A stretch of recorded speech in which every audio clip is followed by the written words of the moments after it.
Hello everybody and welcome back. This is Swati Gupta, chartered accountant. अगर आप जानना चाहते हो कि टोटल स्टैंडर्ड्स है कितने, किस किस नाम से कहे जाते हैं, एग्जैक्टली इनका बाइफरगेशन और नंबरिंग कैसे की जा रही है, क्या नाम में भी डिफरेंस है, क्या स्कोप में भी डिफरेंस है, ठीक है, तो ये वीडियो आपके लिए। सबसे पहले समझते हैं कि फॉरेन में आपके दो सीरीज चलती है, IFRS that is international financial reporting standard, और दूसरी सीरीज है IAS that is international accounting standard. Foreign में दो सीरीज चलती है, वैसे इंडिया में सिर्फ एक ही सीरीज है, इंड AS। ठीक है, हम बात करते हैं IFRS की, तो टोटल IFRS 16 है, वेयर हम बात करें IAS इंटरनेशनल अकाउंटिंग स्टैंडर्ड की तो ये 23 है। वहीं पर हम इंडिया में बात करें तो ये इंड AS कितने हैं, 39। ये पब्लिश्ड है, इनमें से कुछ कुछ ऐसे हैं जो अभी अप्लाई नहीं हुए, टू बी अप्लाइड है एक एप्लीकेबल अनाउंस डेट से, जो अभी तक अनाउंस नहीं हुई है, कोविड के बाद होने वाली थी पर फिर भी डिले होता जा रहा है। ठीक है, तो हमने बात करी टोटल स्टैंडर्ड्स है कितने, इसका मतलब टोटल स्टैंडर्ड 39 है। फॉरेन में दो नाम से चलता है, वेयर इंडिया में एक ही नाम है दैट इज इंड AS।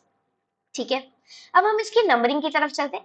हमने बोला अगर IAS से कन्वर्ज किया है, ठीक है, IAS से अडॉप्ट किया है तो सेम नंबरिंग चलेगी। कुछ एग्जांपल देखते हैं।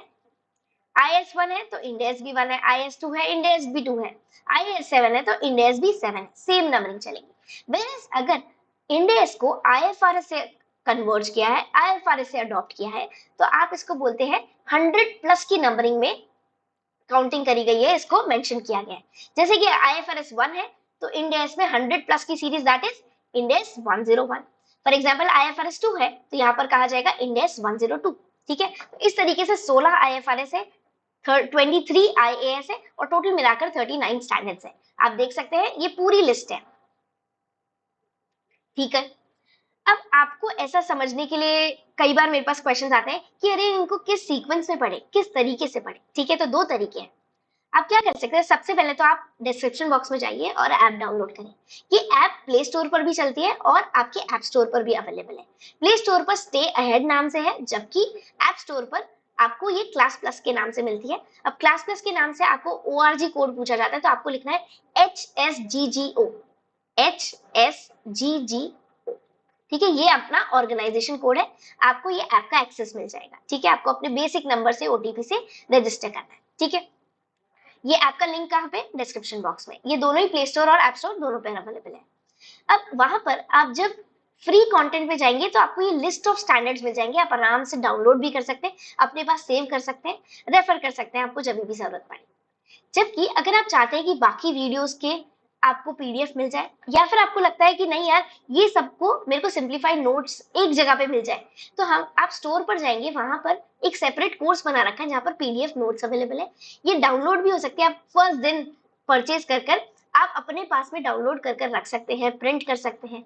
ठीक है, वहीं पर अगर आपको लगता है नहीं यार नोट्स से समझ नहीं आता, हमें एक जगह एक सीक्वेंस में कोई शॉर्ट शॉर्ट वीडियोस में समझा दें, कंबाइन कर दें, ताकि हम हमारे इंटरव्यूज में काम ले सकें, हम हमारे नॉर्मल हमारी जो वर्किंग प्रोफेशनल्स है उनको लगता है फाइनेंशियल स्टेटमेंट को कैसे समझे, किस तरीके से बाइफरगेट करें, किस तरीके से छोटी छोटी चीजों का एप्लीकेशन बताए, समझाए और करेक्ट रिकॉर्डिंग करें। अगर ऐसा है तो आप वीडियो लेक्चर्स में एनरोल कर सकते हैं।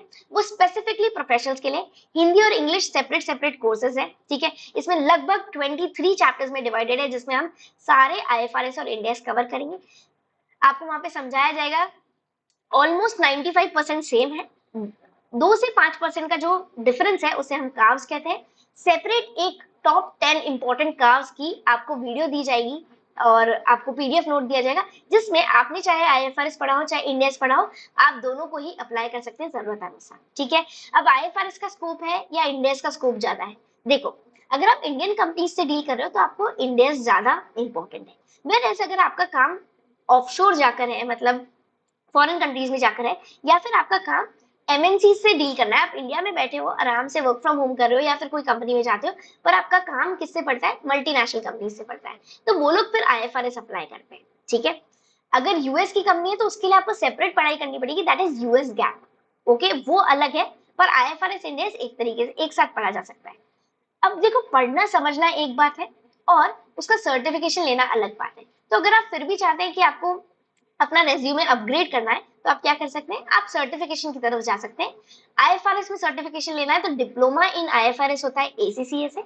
अगर आपको इंडेस में सर्टिफिकेशन लेना होता है, अगर लेने का मन है, तो आप उसके लिए पहले तो क्वालिफाइड चार्टर्ड अकाउंटेंट ऑलरेडी होने चाहिए, और आईसीएआई आपको ये कोर्स में एनरोल करवाता है, फीस करवाता है, ट्यूशन करवाता है, उसके बाद में एक एग्जाम लेता है, उससे आपको सर्टिफिकेशन मिल जाता है अगर आप 50% प्लस मार्क्स स्कोर करते हैं। ठीक है, ये कुछ ऐसी सिंपल सी इन्फॉर्मेशन है जो मुझे लगता है आपको हेल्पफुल रहेगी। अगर वीडियो अच्छा लगा तो लाइक शेयर कमेंट जरूर से करें। कुछ और सजेशन हो, कुछ और क्वेरी हो तो हमें कमेंट बॉक्स में जरूर बताएं, हम आपके कमेंट्स का इंतजार करेंगे। Thank you so much, see you in the next video, till then take care, be safe, stay tuned.